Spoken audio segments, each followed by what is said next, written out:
All right, welcome to the Modern Homestead. This is Bob, the seed spreader, and today I'm working on my tractor. I've got a John Deere 1050, and this is a diesel tractor, 37 horsepower, four-wheel drive. It's mechanical front-wheel drive, so you know that all engaged mechanically. Engage it up there, but I had a tire that continued to go low.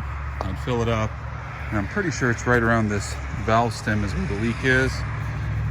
So I just pulled it off, busted the bead, and popped the tire over the rim on the back. Hopefully that'll give me enough room to pull the inner tube out, run my hand through the inside of the tire, make sure that we don't have any punctures. I don't see anywhere out here that it looked like there was anything, so when I filled it up, it sounded like it was leaking around the valve stem. The ducks are laughing at me over there in the coop, and I'm gonna get this thing hopefully put back together, and I've got a few projects here around the house and I'm gonna need it on here shortly. So glad to have you aboard and let you know how it goes. Okay, so we have the inner tube pulled out. I'm gonna go ahead and inflate the inner tube just to see and make sure where the leak is. And I think I found the culprit, which I'll show you here in just a moment. Okay, so if you can't hear the leak, you can get some soapy water and spray it on here, but we've found where the leak is. So it wasn't, I thought it was around the valve stem, and I'll show you why here in just a moment that I thought that. But yeah, we found the leak. Now we have to see, is there anything that's punctured and still stuck in the actual tire. So what I'll do is I'll pull that out like that, and then I'll run my hand with a rag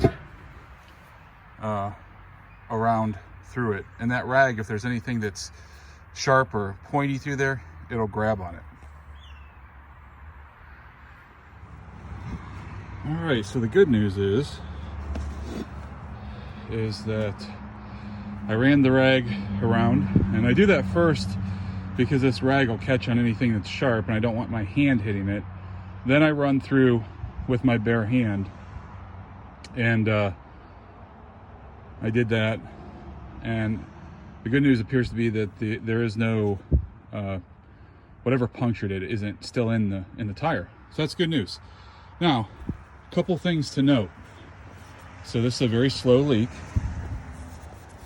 and this is easy to repair with a patch kit. Now, I don't have a patch kit. Well, let me clarify that. I have a patch kit, but it's not at this house and in this garage. So for all intents and purposes, I do not have a patch kit. So I'm gonna have to fix that. But I did buy another inner tube. I will save this one though, and I will patch this.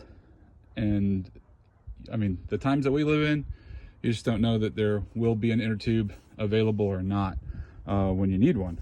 So I think that it's important to get the patch kit. We'll get that over here and fix this, and we'll keep it so next time we get a flat, we can swap it out if we need to. Carlisle tires aren't that old. They've been awesome. Bought those a few years back. When I did that, so this originally had foam filled tires, which really looks like rubber, almost like a rubber fill. And the tires were just, I mean, they were skinned. There was flaps coming off and everything, and they were nice because you never had to worry about punctures and things like that. But boy, were they heavy, and I had to cut them off with a Sawzall and pry them off and heat them up and get them off, and it was a pain. And it's also when I did this. You remember when I broke the tip of my finger off and almost lost the tip of my finger, and I still got this funky fingernail from it.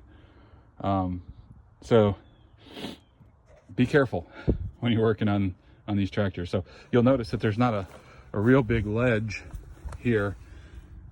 And if you can imagine taking that tire and setting it on there, and then what I did, this is stupid, don't do this, is I took my finger to line up the hole. So I spun it on there, and as I spun, it came off that edge and it guillotined the end of my finger, and I pulled out, thankfully, my nail that was there, I mean, it ripped it right out all the way from back here up.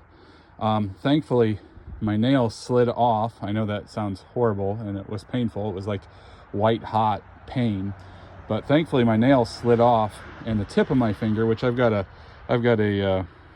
x-ray that I'll post up there, tip of my finger broke off, and so as it broke off and that slipped off, I was able to get my finger off without losing the tip of the finger. So thank God for that. All right, so we picked up a tube.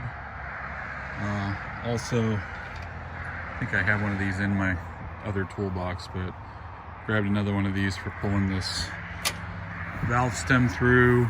Grabbed the patch kit, and a little tool for cores. So before we get into this though, you see how this has some rust? It's very sharp.